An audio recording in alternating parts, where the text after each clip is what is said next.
Hi everybody, welcome back to another video in our Casper preparation series. My name is Gianluca, aka Dr. Calcagno, and in today's video, we're gonna get right to it and talk about exactly how you should start preparing for the Casper test if you are getting ready to take the exam. This video is a part of a larger series of videos, so feel free to check in with all of the other ones, going over tips and everything else that you might need to know. Now, when it comes to preparing for the Casper test, you need to understand that really there are two different types of question stems that Casper could draw from and ask you questions depending on these two different stems, and that's for both the verbal as well as the written part of the Casper test. The first type of question that Casper could ask you about is what is known as a situational exam prompt, and what this means is that they will set the stage for you and give you some sort of situation that you then need to adapt to and figure out how to best manage moving forward. There is a very classic example of this being that you are a tutor teaching at a university and you have different students in the class. One of the students gets caught for cheating, and then they ask you some follow-up questions and how you best manage with that. That will be a situational prompt that we'll actually go through in a future video. The second type of question that they could ask you about possibly is one that has to do with personal reflection. The prompt, for the most part, will be something along the lines of, can you tell me about a time that you experienced some negative feedback and how did you take that feedback and apply it to be better next time? Or something along those lines. Something that's going to get at a personal experience as well as growth and your takeaway from those experiences. For many students, the key to getting ready for the Casper test is to focus on a concept known as conscious repetition. Now, what this means is that one of the best ways to get ready for the Casper test is to do as many different questions as is possible that will be similar to what you'll actually be seeing on test day.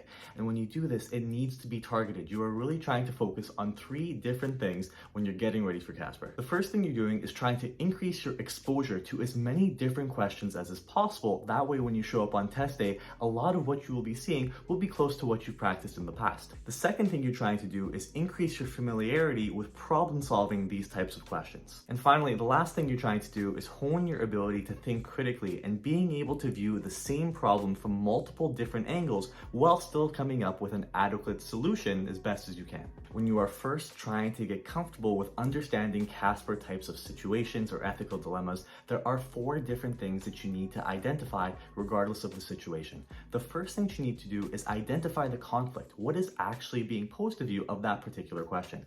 The second thing that you need to identify is your role and what your job is in that particular environment. Are you a supervisor? Are you a student? Are you a coworker? The third thing you need to identify are all of the different sides involved in that particular dilemma and understanding that any ethical dilemma will have multiple different points. And finally, the last thing you're trying to do are to think of different solutions and understand what happens if you take a certain action. Now, once you've identified those four different things, the next goal in understanding a Casper question is to really think about what the end goal to the problem is. And ideally, the end goal for any problem would be to come up with a solution that minimizes damage to all of the parties involved, that helps as many people as you possibly can, that always collaborates with other people, and the whole time you're going to try to remain fair and professional in any actions that you're taking. That should be ideally the best possible understanding of a Casper question that you could come up with. So the first thing I advise students do when getting ready for Casper is to start with the written responses. And the reason for this is because when you are focusing on written responses, it is much easier to take your time to think through situations and then write things out. Understand and see in real time how your answer sounds and how you should go about changing it, and then backspacing or erasing it and changing it. Whereas if you do start with the vocal, with the speaking and recording yourself on camera, that is and has been a little bit harder for students that I've worked with. So feel free to start with whichever one you want, but I do recommend going with the written responses first. Now, you can actually find multiple different question stems in the situations themselves, as well as the follow-up questions afterwards online. Casper themselves on the Take Altus website does have a few practice questions for you to go through as well. But what you're going to do is assemble first a question bank of different questions that you want to answer, and then begin formulating your answers. And you're going to want to do this with an untimed mentality. I know that every single question stem only allows you 5 minutes to answer 3 different questions. However, in the very beginning, you want to start untimed, or in the very least, maybe start at about 15 minutes time and really think about the answers that you're coming up with and whether or not they are answering the objective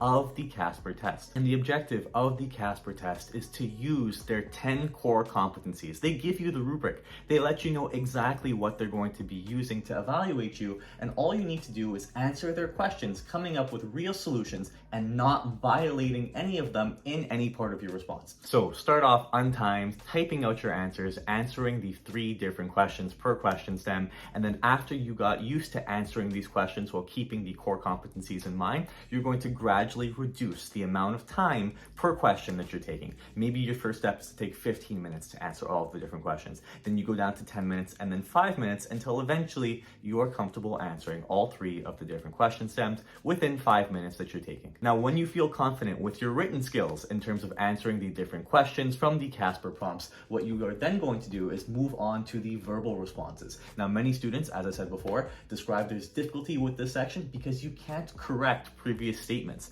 Once you've said something, and you can't go back and change that. So that's why I recommend starting with the written stuff first. But then afterwards, what I need you to do for this section, and what I advise all my students to do, is to practice on camera. Practicing on camera can feel awkward at first, but it is going to help you in terms of feeling more comfortable when actually answering the questions. Once again, you're going to pay attention to the core competencies in addition to nonverbal cues and clarity when you speak, taking into account things like pauses and mannerisms and anything that you're doing when you're answering your questions. Now, the additional note for this section is that in addition to paying attention to the core competencies, you also have to pay attention to your own nonverbal cues, how you present points, your pauses, how clear your answers are when you're speaking are all going to be a good idea to focus on and try and correct as best as you can during this particular section. So that's how I would recommend students prepare for the Casper test, the repetition and tracking your progress as time goes on, gradually reducing the amount of time that you're spending per question while still getting your points across and answering every part of the question that you can is really going to be the difference between a strong answer and a weaker answer and tracking your own improvement. We will see you all in the next one. We're going over Casper tips next. Everyone, good luck in the meantime.